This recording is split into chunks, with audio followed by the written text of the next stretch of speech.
ونستعينه ونستغفره ونعوذ بالله من شرور أنفسنا ومن سيئات أعمالنا من يهد الله فلا مضل له ومن يضلل فلا هادي له أشهد أن لا إله إلا الله وأشهد أن محمدا عبده ورسوله الذي لا نبي ولا رسول بعده أما بعد اللهم لا سهل إلا ما جعلته سهلا وأنت تجعل الحزن إذا شئت سهلا اللهم إنا نسألك علما نافعا ورزقا طيبا وعملا متقبلا ربي زدني علما وارزقني فهما. Sahabat-sahabat yang dimuliakan Allah Subhanahu wa taala, mudah-mudahan Allah memberkahi dan merahmati kita, dan mudah-mudahan Allah menerima amal ibadah kita, dan mudah-mudahan Allah memasukkan kita ke dalam surga Firdaus, dan mudah-mudahan Allah Subhanahu wa taala menjadikan keluarga kita keluarga yang harmonis, keluarga yang sakinah, keluarga yang mampu menjadikan kita diridhoi oleh Allah Subhanahu wa taala. Sahabat-sahabat, ihwatillah rahimakumullah. Dalam hadis yang diriwayatkan Imam At-Tirmizi ditakhrij oleh Imam Al-Albani, hadis ini dari sahabat Anas ibnu Malik. Nabi sallallahu alaihi wasallam bersabda, "Inna 'idhamal jaza ma'a 'idhamal bala."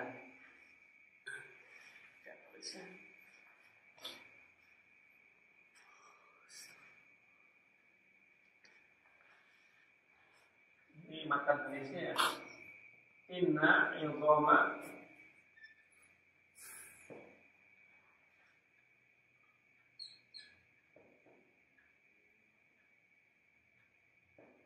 Inna idhama jaza ma'a idhama bala.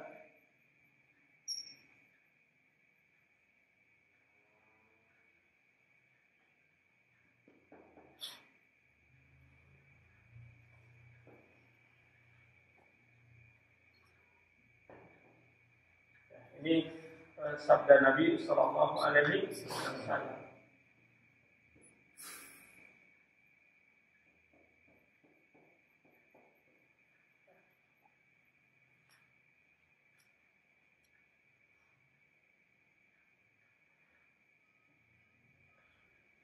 Sesungguhnya besarnya balasan pahala yang akan didapat bersamaan dengan besarnya ujian. Ini mohon dipahami dengan baik dan dimengerti ya. Inna idhama jaza, sesungguhnya besarnya balasan apa yang akan nanti kita dapatkan oleh Allah Subhanahu wa taala baik di dunia ataupun di akhirat, itu sangat dipengaruhi oleh besarnya bala ujian. Jadi jangan pernah berharap kita pengen masuk surga, tapi kita nggak pernah diuji sebagaimana orang-orang yang dijamin masuk surga. Jadi jangan terlalu pede bahwa kita ini pasti masuk surga, pasti bahagia, pasti sukses, bla bla bla bla. Namun tidak melalui tahapan apa yang dirasakan oleh orang-orang sebelum kita, para nabi, para sahabat, para syuhada, dan orang-orang saleh. Jadi coba maksudnya impian kita itu diwujudkan dan direnungkan. Kita banyak berharap, pengen A, pengen B, pengen C, pengen D. Tapi di sisi lain kita nggak mau diuji dan nggak siap diuji, nggak siap dapat musibah, nggak siap dapat bencana, nggak siap dapat cobaan dari Allah Subhanahu wa taala. Baru dikasih sakit sedikit sudah izin, baru dikasih istri sedikit merengek, menghalang-halang, seolah-olah menghalang-halang, tanda kutip ya, menghalang-halang kepergian kita, baru kita menyerah, izin, dan lain sebagainya. Tapi surga yang kita harapkan, surganya pengen surga Firdaus. Jadi seolah-olah begini, harapannya tinggi, tapi kenyataannya tidak sesuai.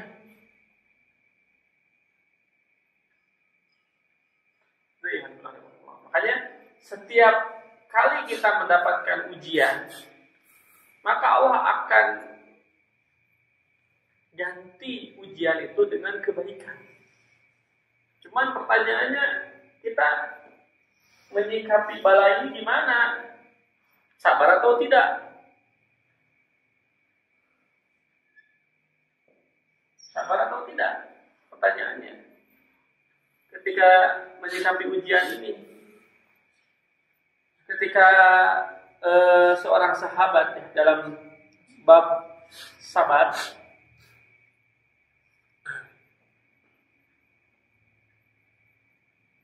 saat Rasulullah SAW dan para sahabat diuji dengan ujian yang lumayan berat lah, menyebabkan sebagian sahabat meninggal, bahkan pernah diboikot 3 tahun berturut-turut. Tapi SAW ketika sholat dicekik dan lain sebagainya, intimidasi dan sebagainya, itu dirasakan oleh para sahabat. Maka ada seorang sahabat yang menyampaikan kepada Nabi, ya Rasul, kenapa kita tidak minta aja kepada Allah Subhanahu wa taala agar kita ditolong? Maka Nabi kemudian menyampaikan, kamu ini enggak sabar. Dulu kata Nabi SAW, ada ya orang yang kemudian kepalanya digergaji sampai terbelah 2.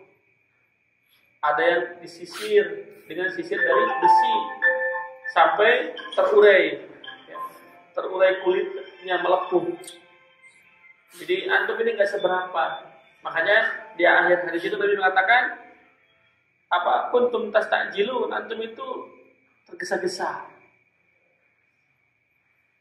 pengen mendapatkan pertolongan, tapi kita tidak sabar seutuhnya. Padahal sabar itu adalah sebab mendapatkan nusrah, pertolongan dari Allah Subhanahu wa taala. Jadi kita nggak akan pernah ditolong oleh Allah Subhanahu wa taala kalau nggak sabar. Nah, pertanyaannya, kita serius nggak nih? Serius nggak kita dalam menjalani kehidupan? Nah, kita jujur nggak menjalani kehidupan? Kalau tidak jujur, maka jalan yang akan kita tempuh tidak akan mudah dan tidak akan dipermudah oleh Allah Subhanahu wa taala.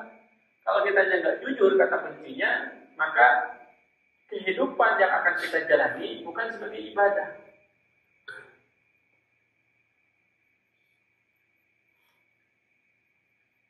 Apa hasibtum annama khalaqnakum abatsan?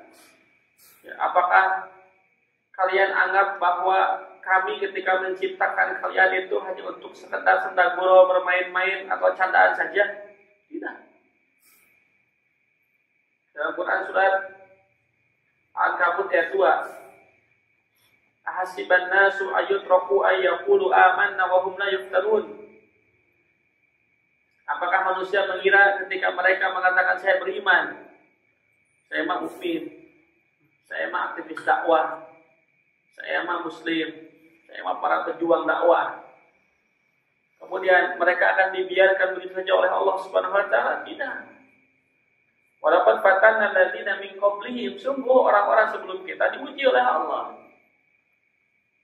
Fala ya'lamanna Allahu alladziina shadaqu wa la ya'lamanna al-kadzibin. Sehingga dengan ujian itu Allah tahu siapa yang benar-benar jujur dengan keimanannya, mana yang dusta, mana yang bohong. Jadi kita pasti akan diuji oleh Allah Subhanahu wa taala. Cuma sabar saja lagi. Tetaplah kita menjaga sikap. Jadi sabar dalam pengertian hati kita nggak sedih, nggak kecewa, nggak mengeluh, lisan nggak menggerutu, nggak mengeluh, kemudian badan nggak gerak, seolah-olah menunjukkan kearalan kita. Sabar dalam pengertian tetap bertahan di saat kita diuji dengan keimanan, tetap melakukan ketaatan, tetap jangan sampai tergoda dengan kemaksiatan, tetap sabar saat dapat ujian, orang tua sakit, anak sakit, istri sakit, kakak, adik kita sakit, saudara sakit, tetangga sakit, itu semua ujian. Sabarnya. Jadi jangan pernah berharap kita dapat balasan besar. Kalau baru dapat ujian saja, kita sudah mengeluh. Atau ketika sudah dapat ujian, kita malah menurunkan semangat. Begitu. Ini yang harus kita renungkan teman-teman dan dimuliakan Allah Subhanahu wa taala. Ya, artinya ketika kita hari ini sedang berada di komunitas dakwah, itu harus dipastikan kita akan dapat bala ujian. Kalau kita nanti pengen balasan dari Allah Subhanahu wa Ta'ala, harus siap dibalas, harus siap diuji. Kalau tidak siap diuji, ya udah, nggak bisa kita gabung bersama umat Nabi Sallallahu Alaihi Wasallam. Karena Nabi SAW diuji oleh Allah 2 kali lipat. Berarti Nabi ujiannya sangat besar, lebih besar daripada kita. Kita pengen bersama Nabi, tapi nggak siap diuji oleh Allah Subhanahu Wa Ta'ala. Jadi ujian ini sesuatu yang pasti, cuman harus kita lalui. Nah, kita harus mampu mengantisipasi dan mengkondisikan dengan baik. Ujian itu bukan untuk dihindari, tapi harus dikondisikan dengan baik. Harus pintar kita memanage, mengatur. Bagaimana ketika ada 2 persoalan yang sama-sama penting, kita harus mampu memilih salah satunya. Jangan ditinggalkan kedua-duanya. Harus mengambil sikap akhfaud darurain, mengambil mafsadat yang lebih ringan. Atau dari kedua hal ini mana yang mudaratnya lebih besar, manfaatnya sedikit, atau kita balikan, manfaat mana yang lebih besar, mudaratnya sedikit. Ternyata ini udah itu.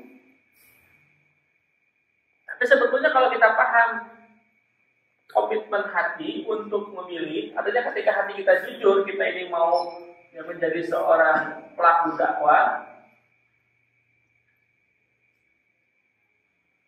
berarti ini prioritas kita. Kalau kita mau menjadi seorang pelaku dakwah, ini prioritas. Berarti ini pokoknya ini. Yang lain berarti tambahan, sampingan. Kerja berarti sampingan, pokoknya adalah dakwah. Bisnis sampingan, pokoknya adalah dakwah.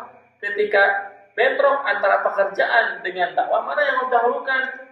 Kalau ini dijadikan pokok, berarti ini didahulukan. Ketika bisnis kita bentrok dengan dakwah, mana yang harus didahulukan? Kalau ini dijadikan pokok, maka ini didahulukan.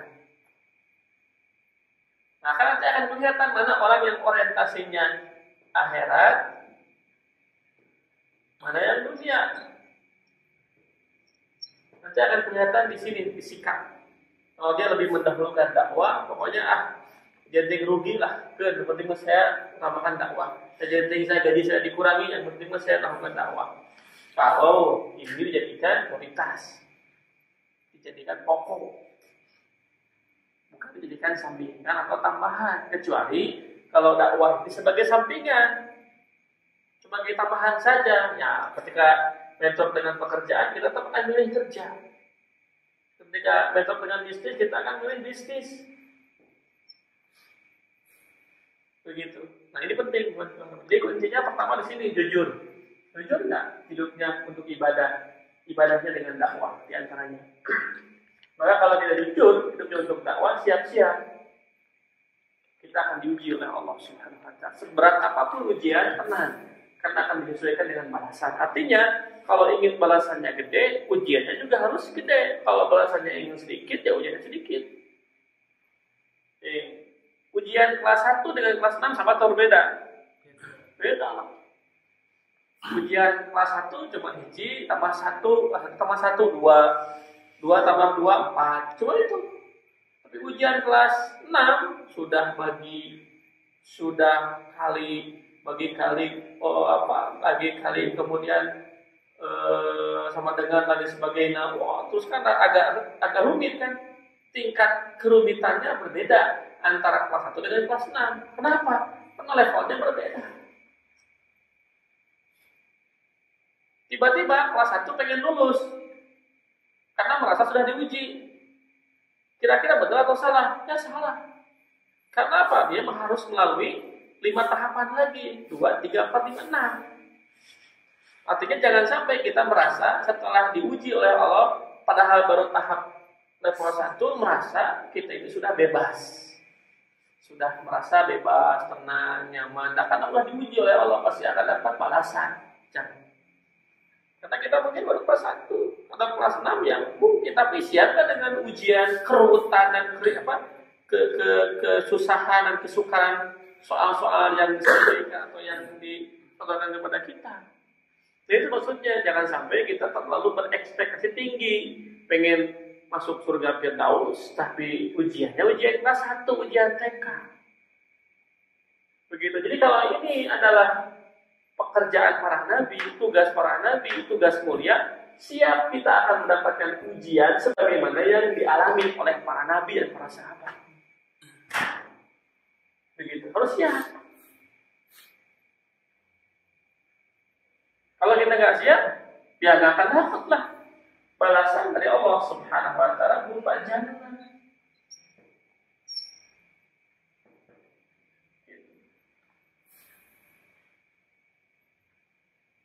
Jadi jangan sampai kemudian kita merasa sudah memberikan yang terbaik, padahal kita tahapannya baru SD, sudah merasa kita sudah diuji dengan sempurna.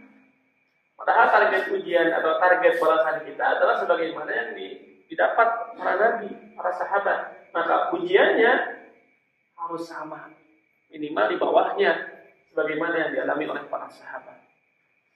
Kita alhamdulillah kan selama ini diujinya belum sama orang kafir, belum sama orang fasik, orang munafik, orang sesat, enggak kan? Ujian kita apa? Diri kita sendiri. Musuh kita siapa? Diri kita sendiri. Problematika kita apa? Ya kita sendiri. Kita yang tidak mampu berdiri tegak. Kita yang tidak mampu menggapai cita-cita. Kita yang tidak mampu membagi waktu. Kita yang tidak mampu membagi kondisi keadaan. Dan kita yang tidak mampu memecahkan masalah. Kita yang tidak mampu memanage urusan dengan baik. Sehingga itu adalah problematika kita, masalah kita. Nah itu. Jadi khawatir justru kita terlalu jauh melangkah, padahal sebetulnya hal yang simpel, hal yang mendasar tidak kita pahami dengan baik. Jadi itu yang perlu kita evaluasi. Kita ini jujurnya kita siap di dunia dakwah nih, di pelaku dakwah. Kalau siap sebagai prioritas atau sebagai sampingan. Kalau prioritas ya harus mengutamakan. Kalau sampingan ya nggak apa-apa, berarti cuma 20%. Ya, sampingan enak juga sampingan. Begitu, Alhamdulillah. Jadi nanti sabarnya juga akan lain. Ketika 20% ya sabarnya sebatas itu aja. Tapi kalau totalitas, insya Allah ujiannya besar. Sabarnya juga harus besar. Makanya harus dibarengi dengan ilmu. Jadi sabar itu ya harus dibarengi dengan ilmu. Kalau tidak dibarengi dengan ilmu, dia tidak akan bisa sabar dengan sempurna. Begitu teman-teman yang dimulakan oleh Allah Subhanahu Wa Taala. Jadi inna izoma jaza ma'a izoman bala. Besarnya ujian, insya Allah akan dibarengi atau itu sesuai dengan balasan yang akan kita dapatkan. Atau kita akan dibalas oleh Allah Subhanahu Wa Taala sesuai dengan ujian yang akan kita dapatkan. Jadi kalau kita hari ini berharap pengen masuk surga, apa? Firdaus. Oke, diujinya seperti apa? Diujinya, ya, apakah seperti Nabi? Digoncang hatinya, kemudian dirundung rasa khawatir dan takut, dicaci, dimaki, dikejar-kejar. Kita alhamdulillah enggak. Terus kenapa pengen bersama Nabi Sallallahu Alaihi Wasallam? Kalau kita nggak siap diuji, begitu. Itu, Alhamdulillah. Jadi yang harus dipahami lebih awal sebelum kita melangkah lebih jauh, bahwa ketika kita siap, ya, jujur untuk menjadi pelaku dakwah, maka siap totalitas dan profesionalitas. Total dalam arti kita mau meluangkan waktu 24 jam untuk dakwah. Profesional berarti kita kerjanya harus tuntas. Nggak bisa kerjanya asal-asalan. Kalau kita kira-kira nggak bisa. Kalau bisa. Karena semua yang kita anggap sebagai amanat atau pekerjaan itu akan dimintai pertanggungjawaban oleh Allah Subhanahu Wa Taala di yaumil qiyamah. Itu amanah. Jadi ada sebuah perkataan yang kalau nggak salah perkataan Imam Ibnu Qayyim al-Jauziyah, kalau kita menunda amal itu, jadi menunda amal itu adalah terjebak pada perbuatan syaitan.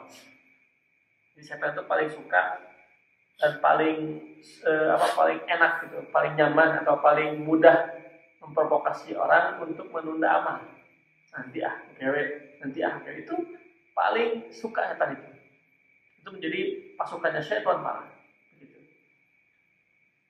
Jadi syaitan itu memprovokasi agar orang ketika beramal itu istinja, tergesa-gesa, sehingga tidak tuntas dan tidak sempurna, atau memprovokasi agar istibtok ya saja itu, atau ditelat-telat gitu.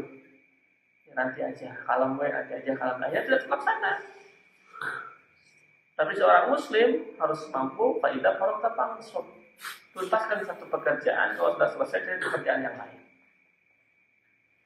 Begitu itu ya Pak. Jadi kejujurannya kita tanya pada diri kita, serius gak kita mau menghidupkan dakwah Islam? Kedua, siapkah kita diuji? Sebagaimana ujian yang menimpa para nabi, para sahabat, para syuhada dan orang-orang soleh. Siapkah kita akan kehilangan waktu bersama istri, kehilangan waktu bersama anak, kehilangan waktu bersama keluarga. Ketika Nabi SAW diangkat menjadi Nabi dan Rasul, Nabi kan fokus dakwah sampai bisnisnya tidak diteruskan oleh Nabi SAW. Siti Khadijah juga fokus membiayai dakwahnya Nabi SAW. Artinya Nabi harus kehilangan kenikmatan hidupnya berupa jualan, bisnis, kerja. Siti Khadijah juga harus kehilangan mengelola kekayaannya. Dia harus fokus membiayai Nabi SAW, mendukung dakwah Nabi SAW. Mungkin Nabi dengan Siti Khadijah setelah dakwah itu waktunya berkurang. Yang biasa 24 jam ada di rumah, tapi ketika diperintahkan untuk berdakwah secara jahriyah, terang-terangan, mungkin waktunya dengan Siti Khadijah berkurang. Begitu ya. Jadi itulah sunatullah dalam berdakwah. Kita akan kehilangan kesempatan, kehilangan waktu, kehilangan momen mungkin. Tapi insya Allah ketika dirasa bahwa itu sebagai ujian, maka balasannya akan besar. Kita akan dapatkan. Itu poin pertama. Jujur dulu. Kedua, kemudian sabar untuk melalui proses yang kita nggak tahu sampai kapan, proses yang kita nggak tahu kapan beresnya. Mungkin sampai hari kiamat atau mungkin sampai kita meninggal. Nah kalau kita nggak siap, wah ini musibah. Justru harus siap, bagaimanapun harus siap. Makanya harus disampaikan kepada keluarga, istri harus tahu bahwa kita ini hidup bukan untuk cari kerja. Kita hidup bukan untuk cari uang. Kita hidup bukan hanya sekedar untuk buat makan, bukan. Kita duniawi gampang gitu. Tapi bagaimana supaya dengan kita kerja, Islam itu hidup. Walaupun tanpa kita tampakkan hidup Islam itu, tapi minimal kita tercatat sebagai orang yang menjaga Islam. Dengan kita bisnis, maka harta kita bermanfaat untuk Islam. Nah, siapkah dengan itu? Itu memang berat, tapi memang harus dipilih. Karena kita nggak bisa hanya menikmati Islam di zona nyaman menurut persepsi kita gitu. Jadi menerjemahkan dakwah dengan bahasa kita. Kita tidak melihat bagaimana dakwah yang sesungguhnya para nabi, para sahabat, para syuhada dan orang soleh. Yang kalau kita lihat mereka sebenarnya bergerak bukan hanya sebatas simbol, tapi momen dan ikon untuk berubah. Min marhalatin ila marhalah, dari satu tahapan ke tahapan dan yang lain, dari satu tingkat ke tingkat yang lain, dari satu kondisi ke kondisi yang lain. Jadi kalau kita sudah siap bergerak, maka betul-betul harus siap dengan resikonya, harus siap dengan capeknya, harus siap dengan keluar uang, harus siap tadi mungkin dicibir oleh orang terdekat, harus siap mungkin kita akan dihina, harus siap mungkin kita akan berkeluh kesah dan sebagainya. Memang begitu kaidahnya. Kalau dalam bahasa Quran itu, Quran surat At-Taubah ayat 105. Ya'malu fasayallahu lakum wa rasuluhu wal mu'minun. Silakan berkarya, beramal, beraktivitas, bergerak. untuk mempersembahkan amal terbaik kepada Allah Subhanahu wa taala, antaranya dengan dakwah. Maka nanti Allah yang akan melihat hasil amal kita. Rasul dan orang beriman, persembahkan amal terbaik, totalitas, profesionalitas. Nanti Allah yang akan memperlihatkan hasil amal kita kepada orang. Nanti Rasul akan tahu apa yang kita lakukan. Jadi jangan kita fokus mencari pandangan, mencari pengakuan di sosmed atau di YouTube. Itu mah hanya akal-akalan manusia. Tapi bagaimana persembahan amal kita itu mampu dilihat oleh Allah, oleh Rasul dan orang-orang yang beriman. Sehingga karya kita dirasakan manfaatnya oleh orang lain. Mungkin tidak terabadikan, tapi dirasakan. Saya ingat Dr. Ar-Razi itu ketika beliau bikin disertasi dan disertasinya kemudian dicetak oleh teman-temannya, ya, sampaikan bahwa saya tidak mencetak buku dan tidak diperjualbelikan. Saya malu kepada Imam Al-Bukhari, kata beliau. Imam Bukhari itu mewakafkan semua ilmunya untuk Islam dan dia tidak dapat royalti dari manusia kecuali dari Allah Subhanahu wa taala. Setiap hari mengarang kitab setelah jadi dipersembahkan kepada umat, dirasakan kebaikannya oleh kita. Itu kalau jujur itu begitu. Kalau profesional atau totalitas dalam berdakwah itu begitu. Dia tidak ingin dipandang, dianggap baik oleh manusia, ingin baik menurut Allah Subhanahu wa taala, sehingga kebaikan amalnya luar biasa. Kita hari ini merasakannya. Padahal beliau sudah meninggal sekian tahun, tapi kebaikannya, kitab-kitabnya, karya-karyanya, amal solehnya itu dirasakan oleh banyak orang. Nah itu maksudnya. Itu yang kita mau. Nah, jadi kalau kita ingin menjadi orang besar, ya siap-siap. Cara berpikir orang besar. Cara kerjanya harus cara kerja orang besar. Capeknya juga harus capek seperti orang besar. Lelahnya juga harus seperti orang besar. Ujiannya juga pasti akan besar. Tapi kalau kita nggak siap, ya silahkan aja. Jadi Islam itu tidak memberikan paksaan, tapi harus bisa, harus mampu, harus dilalui. Sebab tidak ada cara yang lain kecuali harus itu. Itu yang kita minta tiap hari, ihdinas siratal mustaqim siratal ladzina an'amta 'alaihim. Maknanya itu kan, ya Allah berikan saya petunjuk kepada jalan yang pernah ditapaki oleh orang-orang yang mereka itu diberikan nikmat yang besar oleh Allah Subhanahu wa taala. Siapa orang-orang yang diberikan nikmat? Para nabi, para sahabat, para syuhada, orang soleh. Itu mereka orang yang selamat, mereka yang sudah sukses. Nah, kalau kita ingin meniti karir sebagai orang yang sukses, ikuti Nabi, ikuti para sahabat. Ternyata kata Nabi, ujian itu 2 kali lipat. Para sahabat juga sama, diuji oleh Allah Subhanahu wa taala. Jadi kita ingin meniti karir seperti Nabi dan para sahabat, para syuhada dan orang soleh, tapi kita nggak siap diuji, baru diuji sedikit itu udah menyerah, udah mengeluh. Kesabaran kita di mana? Nah itu. Maka 2 poin. Jujur dulu nih, kepada Allah, bukan kepada saya, bukan kepada teman-teman, bukan kepada Allah Subhanahu wa taala. Jujur, saya memang mau dakwah. Yang kedua, sabar dengan sebenar-benarnya sabar. Dipaksakan sabar, harus bisa sabar. Belajar sabar. Sabar dengan pengertian tetap berusaha untuk melakukan ketaatan, berusaha untuk menjauhi kemaksiatan, berusaha untuk menerima setiap ujian takdir dari Allah Subhanahu wa taala. Itu yang prinsipnya dulu. Jujur nggak kita bahwa kita mau berdakwah? Kalau jujur, siap kita akan diuji oleh Allah Subhanahu wa taala. Ujiannya mungkin tidak yang jauh, tapi yang terdekat.